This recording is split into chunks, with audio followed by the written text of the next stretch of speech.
바울은 아시아에서 온 어떤 그 유대인들이 거짓 고발을, 이 모함을 받아서 성전 밖으로 끌려 나가서 이제 구타를 당했습니다. 이 거룩한 성전에 이방인들을 데리고 왔다라고 하는 그 모함을 받은 건데요. 그래서 막 때려 맞는 상황 속에서 소동을 진압하기 위해서 출동한 그 로마 군인들이 바울을 쇠사슬로 결박해서 요새로 연행해 갑니다. 이때 바울은 그 천부장에게 요청을 해서 유대인들에게 자신을 변론할 기회를 얻게 되었는데, 그 변론 가운데서 오히려 그 끝에 이제 흥분하고 소리를 지르고 난동을 부리는 유대인들로 인해서 천부장은 이 바울을 채찍질하며 신문하려고 했던 것입니다. 채찍질 당하는 그 찰나에 바울은 자신이 로마 시민임을 그 감독하는 백부장에게 알리고, 깜짝 놀란 이 백부장은 천부장에게 바울이 로마 시민권이 있다고 하는데요 하고서 이제 그거를 알릴 때, 천부장은 바울이 태어날 때부터 로마 시민임을 확인한 그는 긴장과 두려움에 휩싸이게 돼요. 왜냐하면 당시 로마 법 가운데 로마 시민을 정당한 절차와 재판이 없이 쇠사슬로 결박하고 채찍질을 명했다는 것만으로 그 문책을 받고 징계를 받을 수 있는 상황이었거든요. 바울이 이를 작심하고 문제를 삼고 고발하면은 천부장이라 할지라도 처벌 받을 수 있기 때문에 천부장이 야 어떡하냐, 이 상황을 어떻게 수습하지 하고 이제 고민을 하는 상황입니다. 그렇다고 바울을 그냥 이제 귀가시킬 수도 없는 노릇이었어요. 왜냐하면 바울로 인해서 소요 사태가 이미 벌어났고 유대인들의 흥분에 있기 때문에 유대인들의 어떤 민심을 고려하지 않을 수 없는 천부장의 입장에서는 그냥 귀가시킬 수 없고 이 진상을 규명할 필요가 있는 거죠.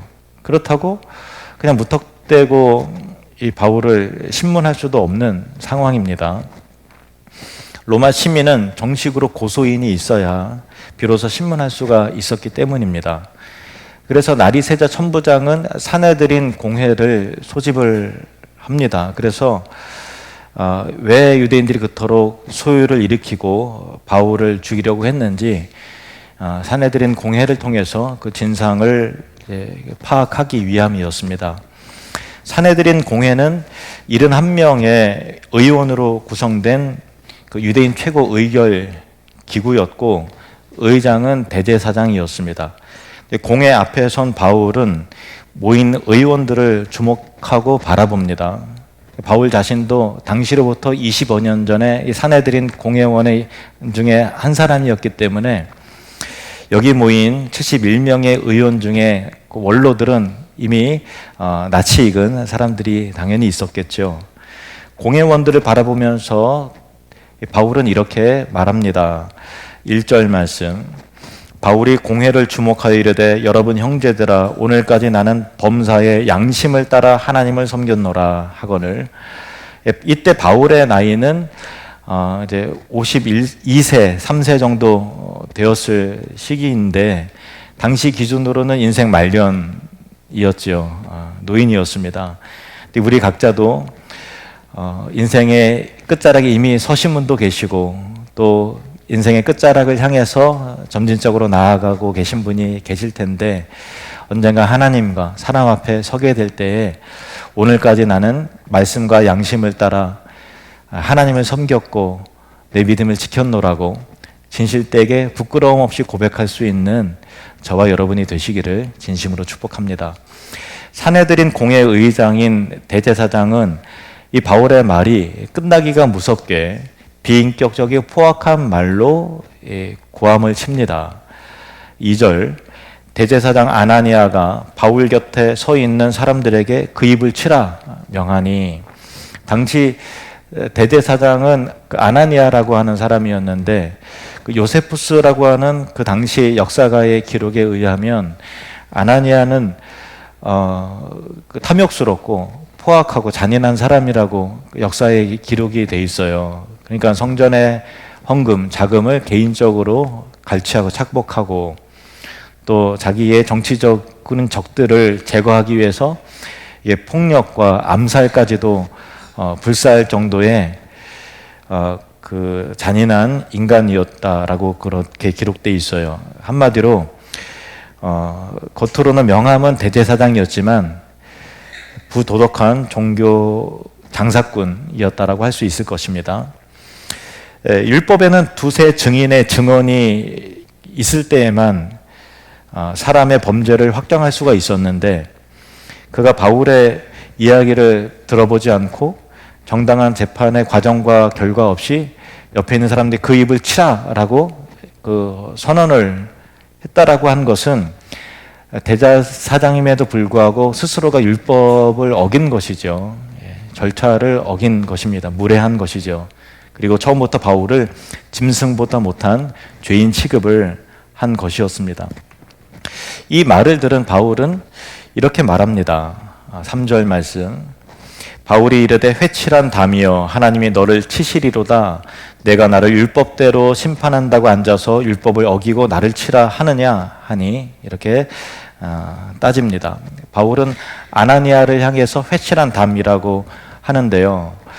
복음서에 보면은 예수님이 이 위선적인 서기관들과 바리새인들을 향해서 회칠한 무덤이라고 질타하시는 내용이 나오는데 이 유대인들은 우기가 끝나면 비가 많이 오면은 이제 그 무덤이 길가에 있는 무덤들이 이렇게 씻겨 내려가서 이렇게 드러나거든요. 그러니까 길가에 버려진 가난한 사람들의 무덤에 하얗게 횟가루를 뿌려서 무덤입니다라고 표시를 하는 거예요. 왜냐하면 그 당시에 무덤을 가까이 가거나 접촉을 하게 되면 내가 부정해지기 때문에.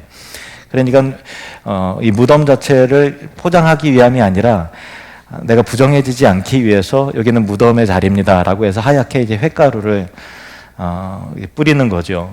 그러니까 횟가루가 뿌려진 무덤은 겉을 보면은 언뜻 이제 깨끗해 보여도 그 속은 썩고 부패한 시체와 해골이 들어있는 무덤인 것처럼 예수님께서 겉만 번지를 하고 좋은 옷을 입고 교양이 있어 보이지만은 그 안에는 썩어 문드러진 이 서기관들과 바리새인들의 위선을 그렇게 회칠한 무덤이라 질타하신 것입니다. 바울이 아나니아를 회칠한 담이라고 부른 것은 같은 이유입니다. 그가 율법을 따라 판결해야 되는 사람으로서 율법을 어기고 사람들에게 바울의 입을 치라 명한 것 자체에 대한 그 이중성, 율법대로 판결해야 되는 자가 먼저 율법을 아무렇지도 않게 어기는 그런 무슨 부분들, 하얗게 회칠한 담이 순결해 보이지만 그 담 너머에는 온갖 추하고 더러운 일들이 벌어지는 것에 빗대어서 자신이 내가 가만히 있어도 하나님께서 너를 치실 것이다 라고 경고한 것이었습니다. 이 말을 들은 옆에 있던 사람들은 너가 감히 하나님의 사람을, 하나님의 대제사장을 욕하느냐 하고 따집니다. 4절 5절 말씀. 곁에 선 사람들이 말하되 하나님의 대제사장을 내가 욕하느냐. 바울이 이르되 형제들아 나는 그가 대제사장인 줄 알지 못하였노라. 기록하였으되 너의 백성의 관리를 비방하지 말라 하였느니라 하더라. 바울은 그동안 유대교와 예루살렘을 오랜 시간 떠나 있었기 때문에 새롭게 바뀐 대제사장의 얼굴을 당연히 몰랐을 겁니다. 요즘에는 미디어가 발달을 해서 신문이나 또 그 TV를 통해서 사람 생김새를 금방 파악을 하지만 당시에는 누가 누군지 직접 보지 않으면은 그 얼굴을 기억할 수 없잖아요. 그리고 공식적인 사내들인 회의를 할 때면 의장은 대제사장으로서 구별된 옷을 입어서 한눈에 저 사람이 대제사장이구나, 이 회의의 의장이구나라는 것을 금방 식별할 수 있을 텐데 이렇게 갑작스럽게 모인 임시 공회에서는 그 대제사장도 평상복으로 제가 양복을 입고서 설교하듯이 그렇게 그냥 다 같이 양복 입고 온 것처럼 그렇게 일상복으로 입고 왔기 때문에 바울로서는 얼굴과 옷으로는 구별하지 못했을 겁니다.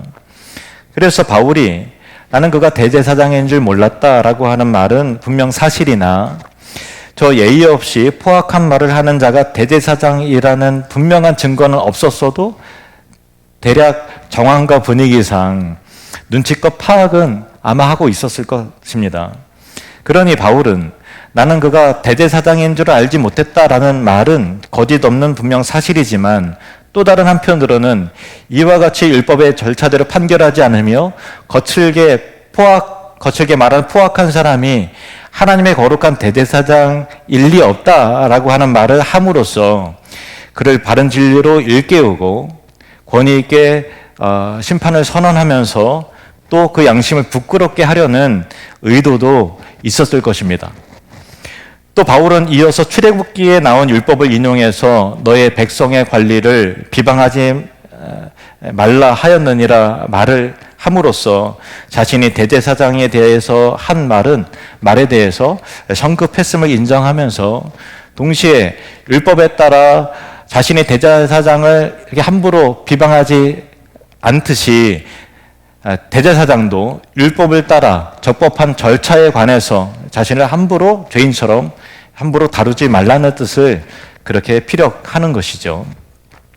유대인 최고 의결 기구인 산헤드린 공회원 71명 앞에서 바울이 이처럼 주눅 조금도 들지 않고 해야 할 말을 당당하고 명료하고 지혜롭게 피력했다라는 것입니다. 중요한 사실은 바울이 지금 이 상황 속에서 해야 할 말을 하고 따질 것은 따지고 항의할 것은 항의하고 경고할 것도 다 경고하면서 감정에 휩쓸리지 않고 자신이 성급한 부분에 대해서는 인정하면서 비인격적이고 존경스럽지 않은 사람에게 할지라도 예의와 품격을 잃어버리지 않았다라고 하는 면이 정말 참 매력 있고 참 멋있다라는 생각을 하게 되는 것입니다.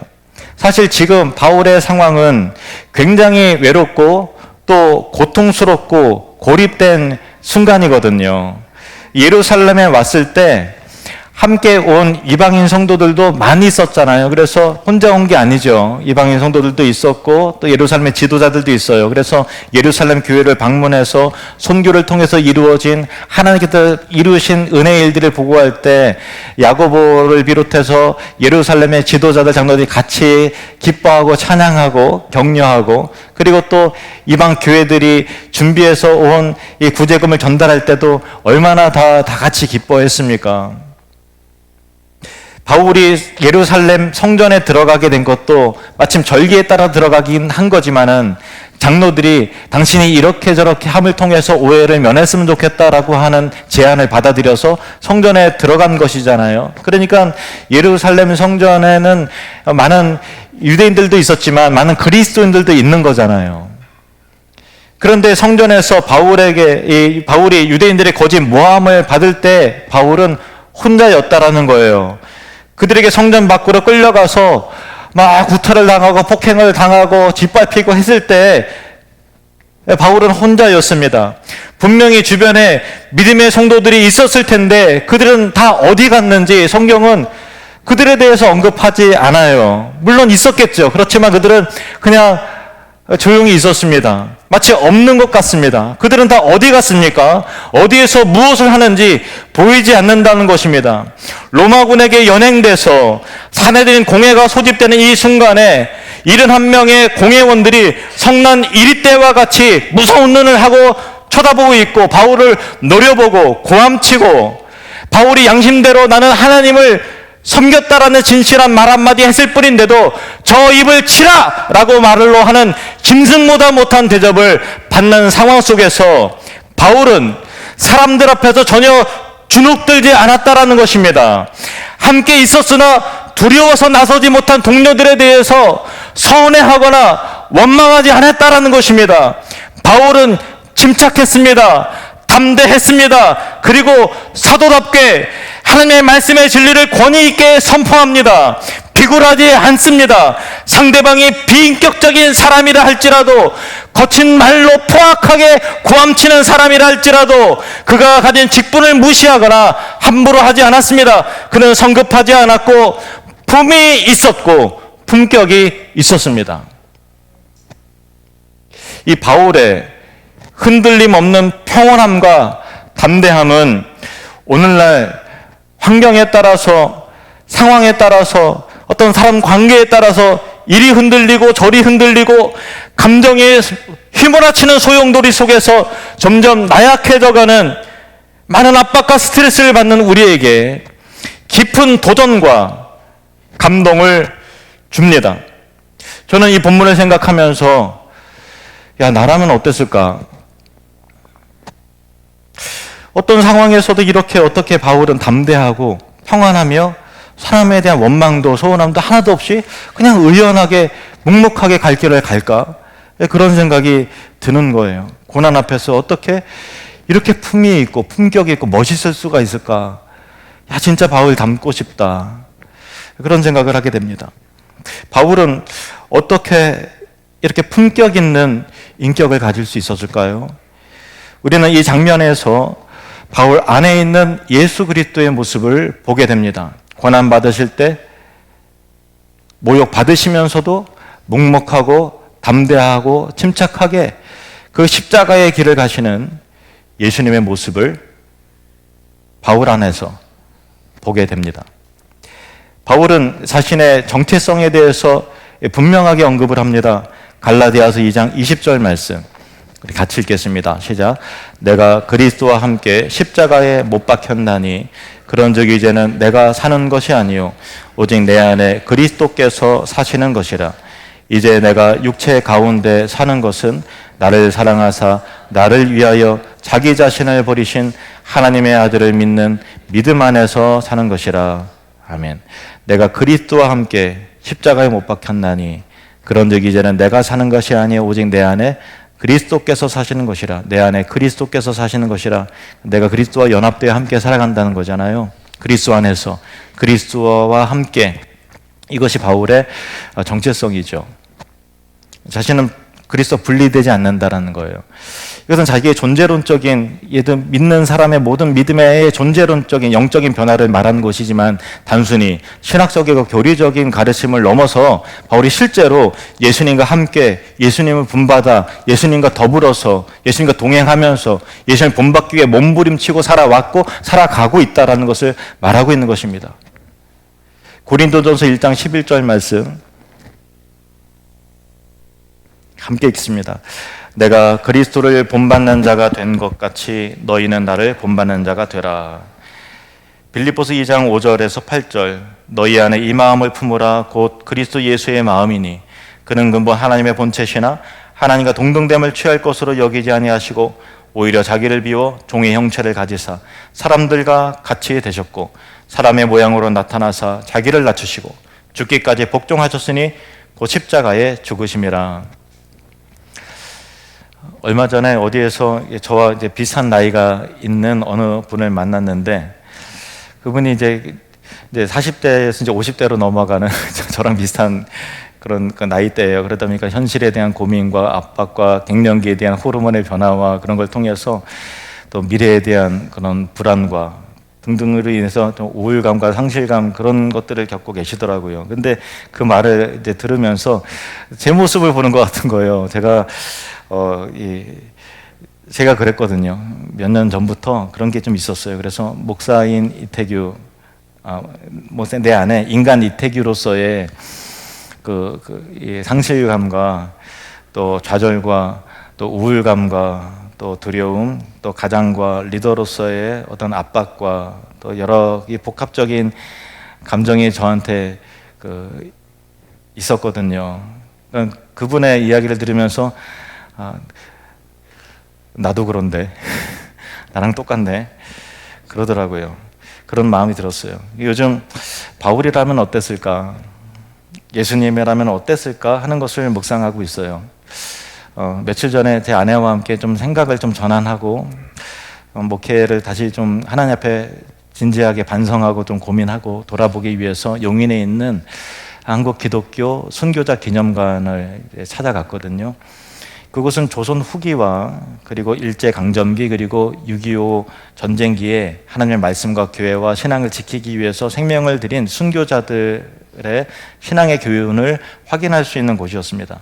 1884년 이 땅에 복음이 전해진 이래에 기독교 신앙과 교회와 말씀을 지키기 위해서 숨진 순교자는 한국인 순교자 주기철 목사님을 비롯해서 2600명에 달하는 분들이 신앙을, 믿음을, 복음을 지키기다가 순교를 당하신 분들이에요.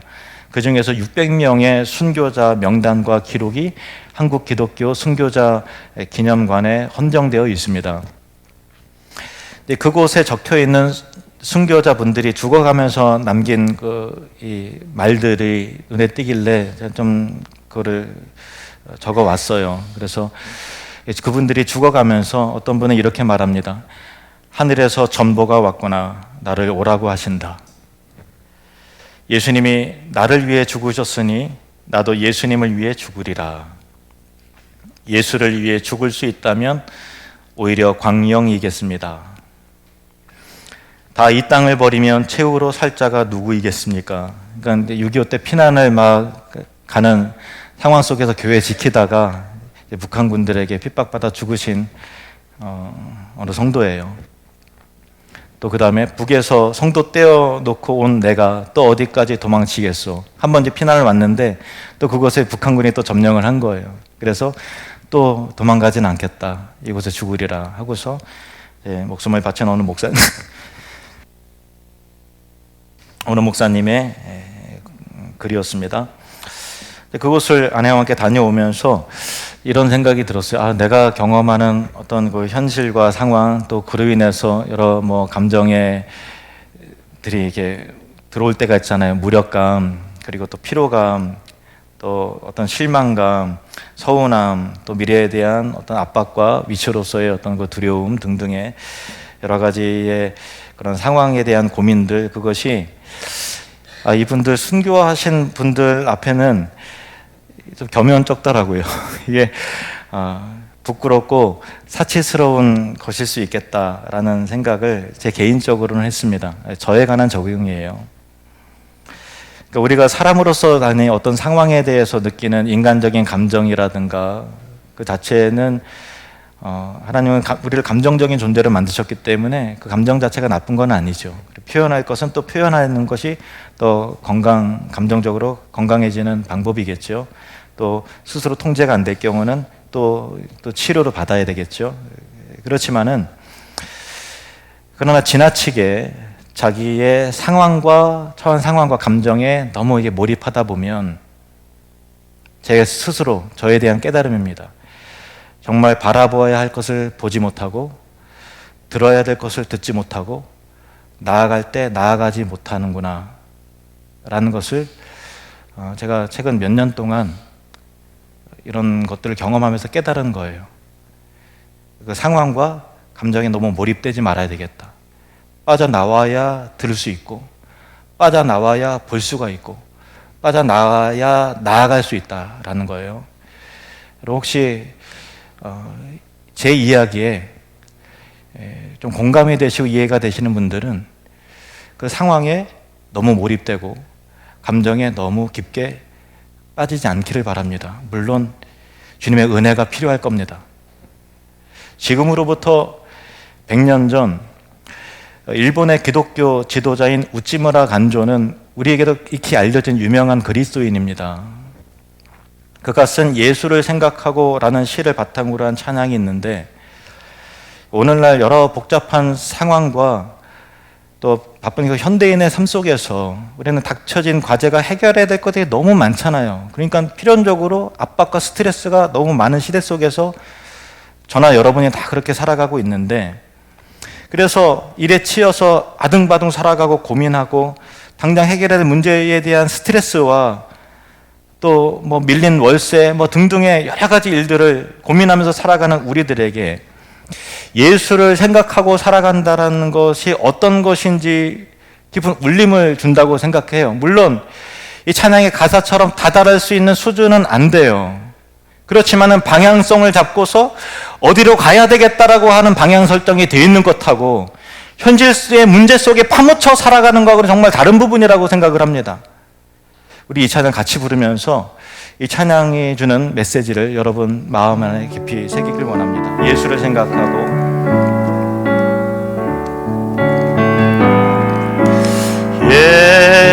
예수를 생각하고 나는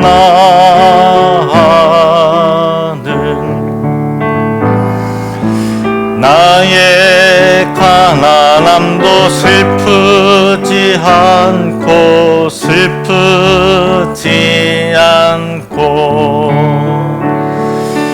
남의 부유함도 부럽지 않나니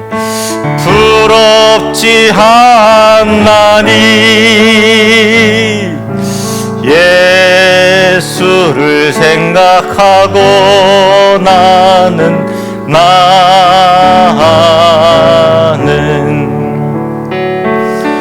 오직 감사한 마음이 넘칠 따름이라. 예수를 생각하고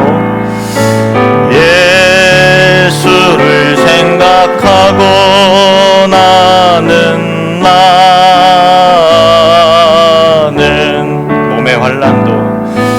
몸의 환난도 괴롭지 않고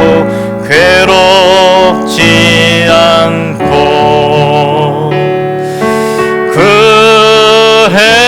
행복도 사모하지 않나니 예수를 생각하고 나는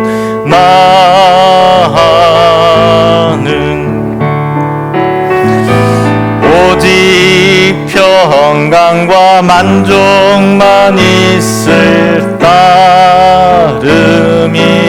예수를 생각하고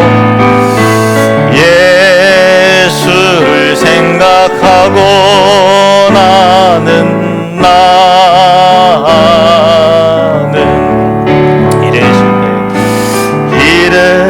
실패에 실망치 않고 그 성공에 뛰며 기뻐하지 않나니 예수를 생각하고 나는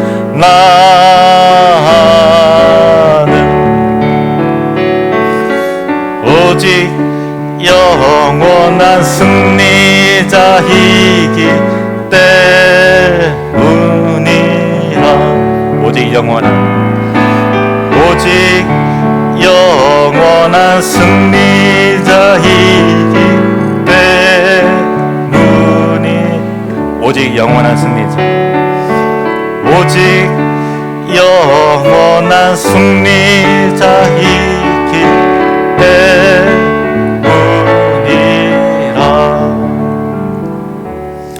순교자 기념관에서 기둥에 적혀있던 어떤 글을 발견했는데, 레지널드 허버의 200년 전에 그 신앙인이신데 전쟁터로 나가신다라는 글에 발췌되어 있던 어떤 부분이 선교자에 대한 부분인데, 이 글을 여러분과 함께 나눕니다. 순교자는 무엇보다 독수리의 눈을 가졌다. 무덤 그 너머를 볼 수 있다. 하늘에 계신 그분을 본다. 그분에게 구원을 부르짖는다. 그분처럼 입술에 용서를 머금는다. 죽음의 고통 속에서 그분은 잘못을 범하는 사람들을 위해 기도하셨다. 누가 그 무리에 합류할 것인가? 바울이 두려울 수밖에 없는 상황 속에서도 의연하고 담대하고 확고하고 가야 될 길에 대해서 사람들 앞에 조금도 흔들림 없이, 감정에 휘둘림 없이, 상황에 따라서 막 안절부절하지 못하고 뭐 그런 것도 아니고, 그러면서 단호하게 진리를 선포하되 또 진리 가운데 심판을 또 사도답게 선언하고, 그러면서 교만하지 않고 예의 없는 사람들에게도 품위와 품격을 잃어버리지 않았던 이유는 바울 안에 그리스도가 계셨기 때문입니다. 저와 여러분 안에 그리스도가 살아 계시기를 원합니다.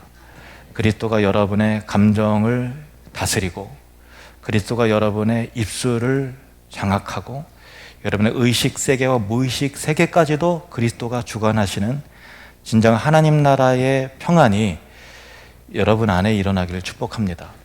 그리고 레지널드 허버의 그 순교자의 글처럼 바울은 무덤 그 너머, 죽음 그 너머에 있는 그 영광스러운 것을 바라보는 독수리의 눈을 가졌기 때문이겠죠.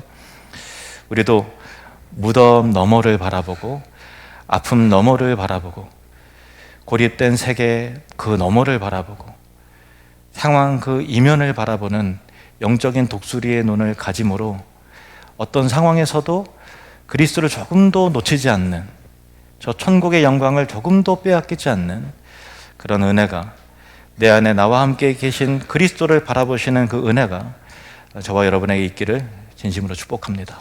기도하겠습니다.